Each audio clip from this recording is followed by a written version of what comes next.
प्रेम से बोलिए श्री सत्यनारायण भगवान की जय। नमस्कार प्रिय भक्तगणों, आप सभी को पौष पूर्णिमा की हार्दिक शुभकामनाएं। श्रोताओं, पौष माह के शुक्ल पक्ष में आने वाली पूर्णिमा को पौष पूर्णिमा कहा जाता है और हिंदू धर्म में इसका खास महत्व माना गया है। पौष पूर्णिमा के दिन गंगा स्नान करना व दान करना बहुत ही शुभ और फलदायी होता है। आज के दिन जातक व्रत करते हैं और भगवान सत्यनारायण की पूजा का विधान है। पूजा के बाद सत्यनारायण की कथा अवश्य ही रसपान करनी चाहिए। भगवान सत्यनारायण की कथा का रसपान किए बिना यह व्रत सफल एवं संपूर्ण फलदायी नहीं माना जाता। आइए रसपान करते हैं श्रोताओं, ध्यान लगाकर श्री सत्यनारायण भगवान की पौराणिक एवं प्रचलित व्रत कथा। एक बार की बात है, नैमिषारण्य 88,000 ऋषि मुनियों ने सूत जी से पूछा, हे प्रभु, इस कलयुग में वेद विद्या रहित मनुष्य को प्रभु भक्ति किस प्रकार मिलेगी तथा उनका उद्धार कैसे होगा। इसलिए हे मुनि श्रेष्ठ, ऐसा कोई व्रत कहिए जिससे थोड़े समय में पुण्य प्राप्त होवे तथा मनोवांछित फल मिले। ऐसी कथा सुनने की हमारी इच्छा है। सर्वशास्त्र ज्ञाता सूत जी बोले, हे वैष्णव में पूज्य, आप सबने सर्व प्राणियों के हित की बात पूछी है। अब मैं उस सर्वश्रेष्ठ व्रत को आप लोगों से कहूँगा जिस व्रत को नारद जी ने लक्ष्मी नारायण से पूछा था। एक समय योगी राज नारद जी दूसरों के हित की इच्छा से अनेक लोकों में घूमते हुए मृत्यु लोक में आ पहुँचे। वहाँ बहुत ही योनियों में जन्मे हुए प्राय सभी मनुष्य को अपने कर्मों के द्वारा अनेक दुखों से पीड़ित देखा। सोचा कि किस यत्न के करने से निश्चय ही इनके दुखों का नाश हो सकेगा। नारद ऐसा मन में सोचकर विष्णु लोक को चले गए। वहां श्वेत वर्ण और 4 भुजाओं वाले देवों के ईश नारायण को, जिनके हाथों में शंकर चक्र गदा और पद्म थे तथा वर्णमाला पहने हुए थे, देखकर स्तुति करने लगे। हे भगवान, आप अत्यंत शक्ति से संपन्न हैं। मन तथा वाणी भी आपको नहीं पा सकती है। आपका आदि मध्य और अंत नहीं है। निर्गुण स्वरूप सृष्टि के कारण भूत व भक्तों के दुखों को नष्ट करने वाले हो, आपको मेरा नमस्कार है।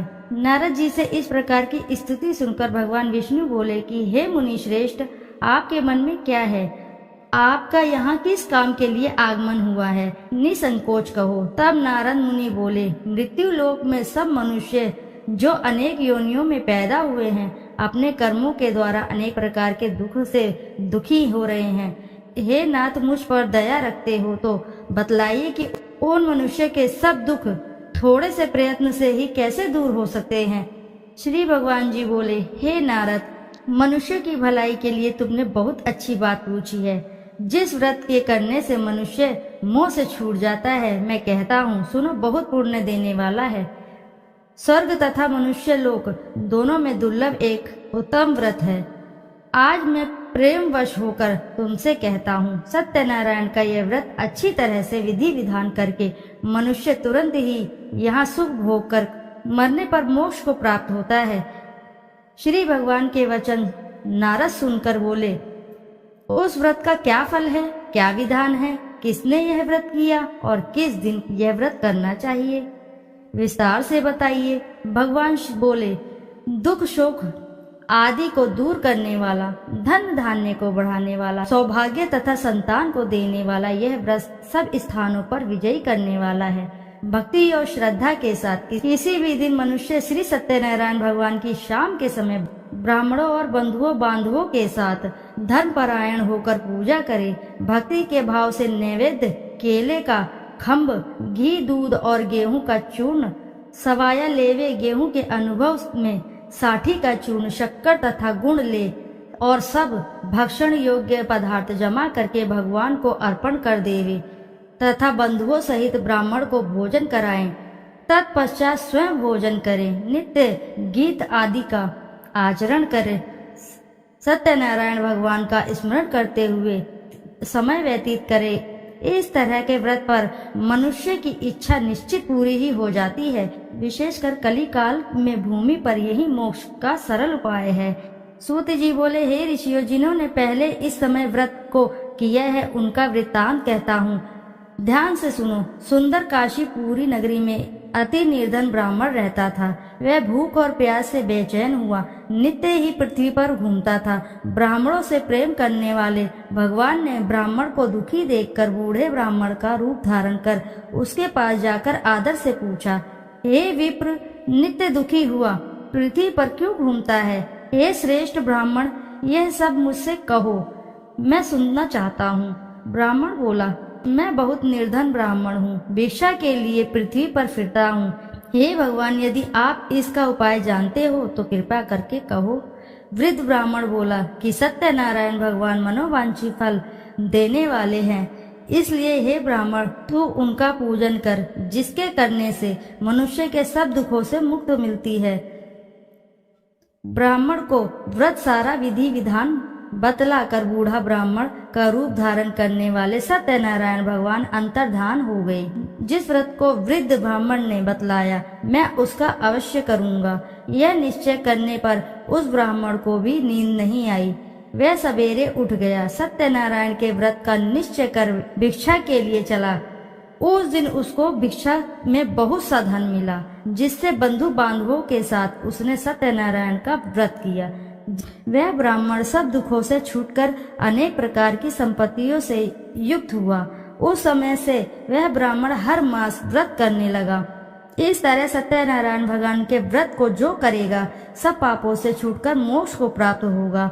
आगे जो पृथ्वी पर सत्यनारायण व्रत करेगा, वह मनुष्य सब दुखों से छूट जाएगा। इस तरह नारद जी ने सत्यनारायण का कहा हुआ यह व्रत तुमसे कहा। हे विप्र, अब मैं और कहूँ? ऋषि बोले, हे मुनिवर, संसार में इस ब्राह्मण से सुनकर किस किस ने इस व्रत को किया, हम सब वह सुनना चाहते हैं। इसके लिए हमारे मन में श्रद्धा है। सूत जी बोले, हे मुनियों, जिस जिसने इस व्रत को किया है वह सब सुनो। एक समय एक ब्राह्मण और धन ऐश्वर्य के अनुसार बंधु बांधवों के साथ व्रत करने को तैयार हुआ।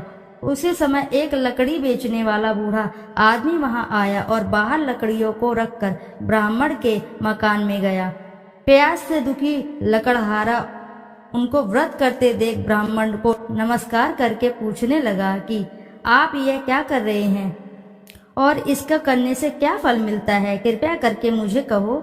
ब्राह्मण ने कहा, सब मनोकामनाओं को पूर्ण करने वाला यह सत्यनारायण व्रत है। इसकी ही कृपा से मेरे यहाँ धन धान्य की आदि की वृद्धि हो रही है। ब्राह्मण से व्रत के बारे में यह जानकर लकड़हारा बहुत प्रसन्न हुआ। चरणामृत लेकर और प्रसाद खाने के बाद अपने घर को आया। लकड़हारे ने मन में इस व्रत का संकल्प लिया, आज ग्राम में लकड़ी बेचने से जो धन मिलेगा उसी से सत्यनारायण देव का उत्तम व्रत करूंगा। यह मन में विचार कर कर वह बूढ़ा लकड़हारा लकड़ियां अपने सर पर रख कर जिस घर में धनवान लोग रहते थे वह ऐसे सुंदर नगर में गया। उस दिन वहां पर बूढ़े का उन लकड़ियों का दाम पहले दिनों से चौगुना मिला। तब वह बूढ़ा लकड़हारा दाम ले और अति प्रसन्न होकर अपने पक्के केले की फली, शक्कर, घी, दूध, दही और गेहूं का चूर्ण इत्यादि सत्यनारायण भगवान के व्रत की कुल सामग्रियों को लेकर अपने घर गया। फिर उसने अपने भाइयों को बुलाकर विधि विधान के साथ भगवान का पूजन किया और व्रत भी किया। उस व्रत के प्रभाव से बूढ़ा लकड़हारे धन धान्य आदि से युक्त हुआ और संसार के समस्त सुख भोग कर बैकुंठ को चला गया। श्री सूत जी बोले, हे श्रेष्ठ मुनियों, अब मैं आगे की कथा कहता हूँ। प्राचीन काल में उल्कामुख नाम का एक महान ज्ञानी राजा रहता था। वह जितेंद्रिय और सत्यवक्ता था। प्रतिदिन मंदिरों में जाता था, गरीबों में धन देकर उनके दुख दूर करता था। उसकी पत्नी कमल के समान सुंदर मुख वाली और सती साध्वी थी।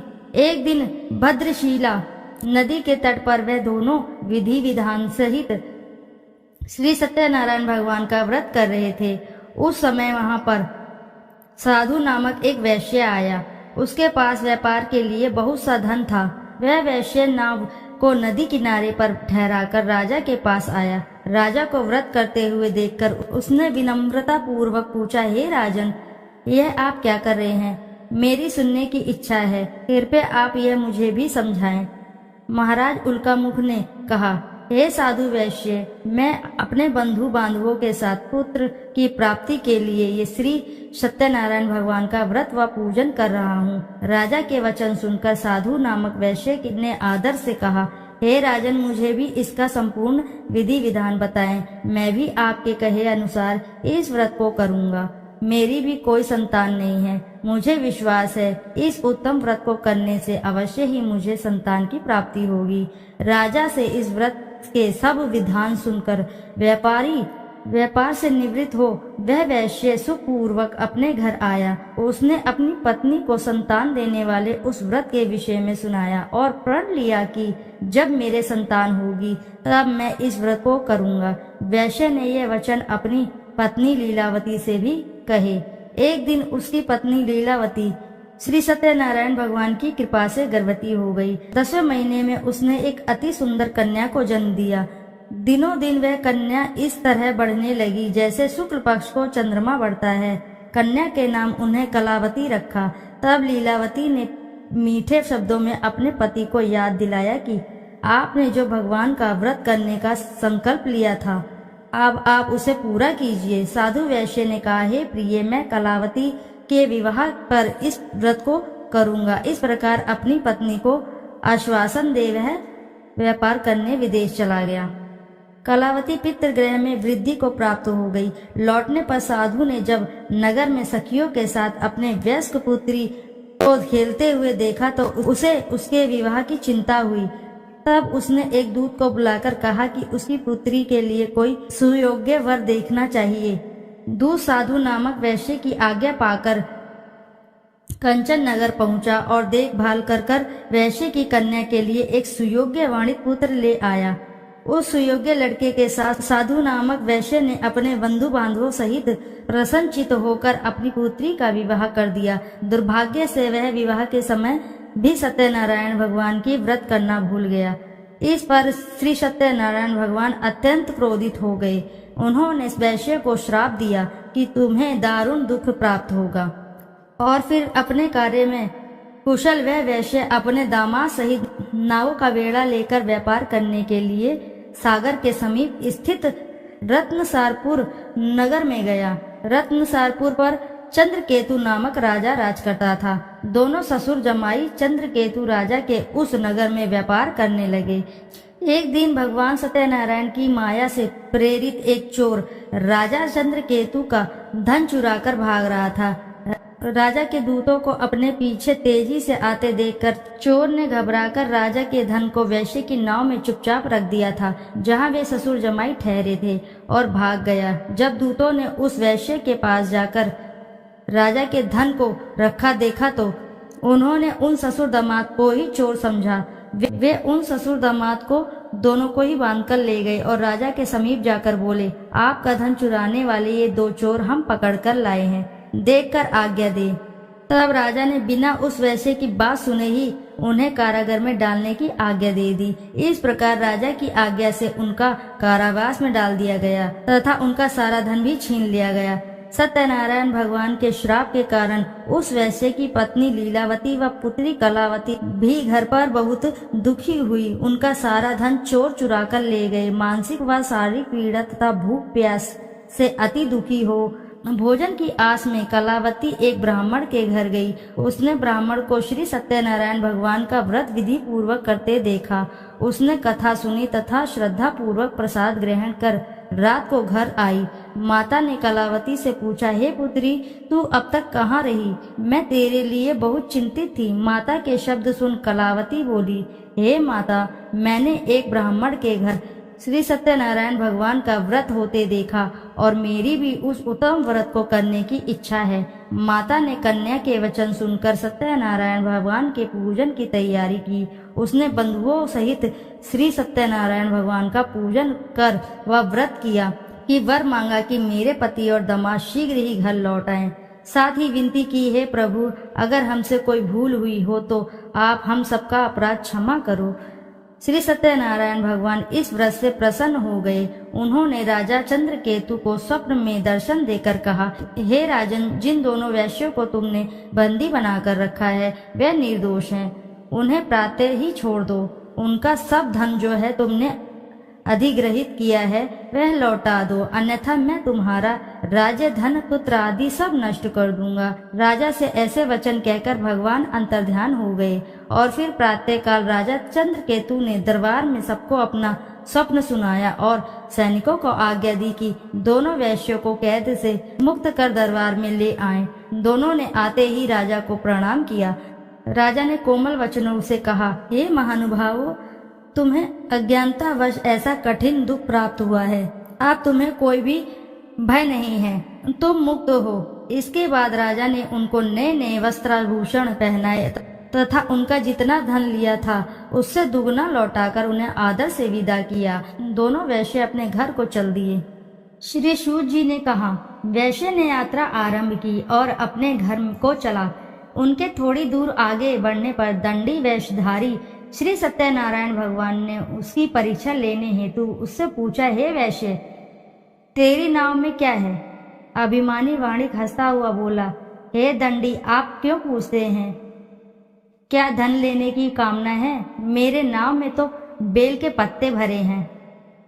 वैश्य के ऐसे वचन सुनकर दंडी वेशधारी श्री सत्यनारायण भगवान बोले, तुम्हारा वचन सत्य हो। ऐसा कहकर वे वहां से चले गए और कुछ दूर जाकर समुद्र के तट पर बैठ गए। दंडी महाराज के जाने के पश्चात वैश्य ने नित्य क्रिया से निवृत्त होने के बाद नाव को ऊंची उठी देखकर अचंभा किया तथा नाव में बेल पत्ते आदि देखकर मूर्छित हो जमीन पर गिर पड़ा। मूर्छा खुलने पर अति शोक करने लगा। तब उसके दामाद ने कहा, आप शोक न करें, यह दंडी महाराज का श्राप है, अतः हमें उनकी शरण में ही चलना चाहिए, वही हमारे दुखों का अंत करेंगे। दामाद के वचन सुनकर वह वैश्य दंडी भगवान के पास पहुंचा और अत्यंत भक्तिभाव से पश्चाताप करते हुए बोला, मैंने जो आपसे असत्य वचन कहे थे उनके लिए मुझे क्षमा करे। ऐसा कहकर वह शोकातुर होकर रोने लगा। तब दंडी भगवान बोले, हे वाणिक पुत्र, मेरी आज्ञा से ही बार बार तुझे दुख कष्ट प्राप्त हुआ है, तू मेरी पूजा से विमुख हुआ है। तब उस वैश्य ने कहा, हे भगवान, आपकी माया को ब्रह्मा आदि देवता भी नहीं समझ पाते, तब मैं मूर्ख भला कैसे जान सकता हूँ? आप प्रसन्न होइए, मैं अपनी क्षमता अनुसार आपकी पूजा करूँगा। मेरी रक्षा कीजिए और मेरी नौका को पहले के समान धन से परिपूर्ण कर दीजिए। उसके भक्ति से परिपूर्ण वचन सुनकर श्री सत्यनारायण भगवान प्रसन्न हो गए और उसकी इच्छा वर देकर अंतर्धान हो गए। तब ससुर और दामाद दोनों ने नाव पर आकर देखा कि नाव धन से परिपूर्ण है। फिर वह विधि विधान से भगवान सत्यनारायण का पूजा कर साथियों सहित अपने घर को चला। जब वह अपने नगर के निकट पहुंचा तब उसने एक दूत को अपने घर पर भेजा। दूत ने साधु नामक वैश्य के घर जाकर उसकी पत्नी को नमस्कार किया और कहा, आपके पति अपने जमाता के सहित इस नगर के समीप आ रहे हैं। लीलावती और उसकी कन्या कलावती उस समय भगवान का पूजन कर रही थी। दूत का वचन सुनकर साधु की पत्नी ने बड़े हर्ष के साथ सत्यनारायण भगवान का पूजन पूर्ण किया और अपनी पुत्री से कहा, मैं अपने पति के दर्शन को जाती हूँ, तू पूजन पूर्ण कर शीघ्र आ जाना। परंतु कलावती पूजन एवं प्रसाद छोड़कर अपने पति के दर्शन को चली गई। पूजन एवं प्रसाद की अवज्ञा के कारण भगवान सत्यनारायण ने रुष्ट हो उसके पति को नाव सहित पानी में डुबो दिया। कलावती अपने पति को ना पाकर रोती हुई जमीन पर गिर पड़ी। नौका को डूबा हुआ तथा कन्या को रोती हुई देख साधु नामक वैश्य द्रवित होकर बोला, हे प्रभु, मुझसे या मेरे परिवार से अज्ञानतावश जो भी अपराध हुए हैं उसे क्षमा करें। उसके ऐसे वचन सुनकर सत्यदेव भगवान प्रसन्न हो गए। आकाशवाणी हुई, हे वैश्य, तेरी पुत्री मेरा प्रसाद छोड़कर आई है, इसलिए इसका पति अदृश्य हुआ है। यदि वह घर पर जाकर प्रसाद ग्रहण करके लौटे तो इससे उसका पति अवश्य मिलेगा। आकाशवाणी सुनकर कलावती ने घर पहुंचकर प्रसाद ग्रहण किया और फिर आकर अपने पति को पूर्व रूप में पाकर वह अति प्रसन्न हुई तथा उसने अपने पति के दर्शन किए। तत्पश्चात साधु वैश्य ने वहीं बंधु बांधवों सहित सत्यदेव का विधि पूर्वक पूजन किया। वह इस लोक के सभी प्रकार के सुख भोग कर अंत में मोक्ष को प्राप्त हुआ। श्री सूत जी बोले, हे ऋषिगण, मैं एक और कथा कहता हूँ, आप सभी ध्यान से सुनो। सदा प्रजा के लिए चिंतित टुंडुक ध्वज नाम का एक राजा था। उसने भगवान सत्यनारायण का प्रसाद त्याग कर बहुत कष्ट पाया। एक समय राजा वन में वन्य पशुओं को मारकर बड़ के वृक्ष के नीचे आया। वहां उसने ग्वालों को भक्ति भाव से बंधु बांधवों सहित श्री सत्यनारायण जी का पूजा करते देखा, परंतु राजा देखकर भी अभिमान के कारण ना तो वहां गया, न ही वह सत्यदेव भगवान को नमस्कार ही उसने किया। जब ग्वालों ने भगवान का प्रसाद उसके सामने रखा तो वह प्रसाद छोड़कर अपने नगर को चला गया। नगर में पहुंचकर उसने देखा कि उसका सारा राज्य नष्ट हो गया। वह समझ गया कि यह सब भगवान सत्यनारायण ने रुष्ट होकर किया है। तब वह वन में वापस आया और ग्वालों के समीप जाकर विधि पूर्वक पूजन कर प्रसाद ग्रहण किया तो सत्यनारायण की कृपा से सब कुछ उसको पहले जैसा ही हो गया और लंबे समय तक सुख भोग कर मरणोपरांत वह मोक्ष को प्राप्त हुआ। जो मनुष्य इस सर्वश्रेष्ठ दुर्लभ व्रत को करेगा, श्री सत्यनारायण भगवान की कृपा से उसे धन धान्य की कोई भी कमी नहीं होगी। निर्धन धनी और बंदी बंधनों से मुक्त होकर निर्भय हो जाता है। संतानहीन को प्रसंतान प्राप्त होती है तथा सब इच्छाएं पूर्ण होती हैं। अंत में वह वैकुंठ धाम को जाता है। अब उनके बारे में भी जानिए जिन्होंने पहले से इस व्रत को किया है। अब उनके दूसरे जन्म की कथा भी सुनिए। शतानंद नामक वृद्ध ब्राह्मण ने सुदामा के रूप में जन्म लेकर श्री कृष्ण की भक्ति एवं सेवा कर वैकुंठ प्राप्त किया। उल्का मुख नामक राजा दशरथ बने और श्री रंगनाथ का पूजन कर मोक्ष को प्राप्त हुए। साधु नाम के वैश्य ने धर्मात्मा व सत्य प्रतिज्ञ राजा मोरध्वज बनकर अपने पुत्र को आरे से चीर कर वैकुंठ धाम प्राप्त किया। महाराज टुंडुकध्वज स्वयंभू मनु बने। उन्होंने बहुत से लोगों को भगवान की भक्ति में लीन कराकर वैकुंठ धाम प्राप्त किया। लकड़हारा अगले जन्म में गुह नामक निषाद राजा बना, जिसने राम के चरणों की सेवा कर अपने सभी जन्मों को संवार लिया। बोलो जय श्री हरि, जय सत्यनारायण भगवान की जय। तो आइए प्रिय भक्तगणों, अब करते हैं श्री सत्यनारायण जी की आरती। जय लक्ष्मी रमणा, जय श्री लक्ष्मी रमणा, सत्यनारायण स्वामी जन पातक हरणा। जय लक्ष्मी रमणा, रत्न जड़ित सिंहासन अद्भुत छवि राजे, नारद करत निराजन घंटा ध्वनि बाजे। जय लक्ष्मी रमणा, प्रकट भये कलि कारण द्विज को दर्श दियो, बूढ़ो ब्राह्मण बन कर कंचन महल कियो। जय लक्ष्मी रमणा, दुर्बल भील कठारो इन पर कृपा करी, चंद्रचूर्ण एक राजा जिनकी विपत्ति हरी। जय लक्ष्मी रमणा, वैश्य मनोरथ पायो श्रद्धा तज दीनी, सो फल भोग्य प्रभु जी फिर स्तुति कीनी। जय लक्ष्मी रमणा, भाव भक्ति के कारण छिन छिन रूप धर्यो, श्रद्धा धारण कीनी तिनको काज सर्यो। जय लक्ष्मी रमणा, ग्वाल बाल संग राजा वन में भक्ति करी, मन वांछित फल दीनो दीन दयाल हरि। जय लक्ष्मी रमणा, चढ़त प्रसाद सवाया कदली फल मेवा, धूप दीप तुलसी से राजी सत्यदेव। जय लक्ष्मी रमणा, श्री सत्यनारायण जी की आरती जो कोई नर गावे, कहत शिवानंद स्वामी मन वांछित फल पावे। जय लक्ष्मी रमणा। तो प्रिय भक्तगणों, प्रेम से बोलो जय श्री सत्यनारायण जी की जय। यदि आपको कथा अच्छी लगी है तो वीडियो ज़रूर लाइक करें, साथ ही चैनल को सब्सक्राइब करें। एक बार अपनी सच्ची श्रद्धा से कमेंट बॉक्स में ज़रूर लिख दें, जय श्री सत्यनारायण जी की जय।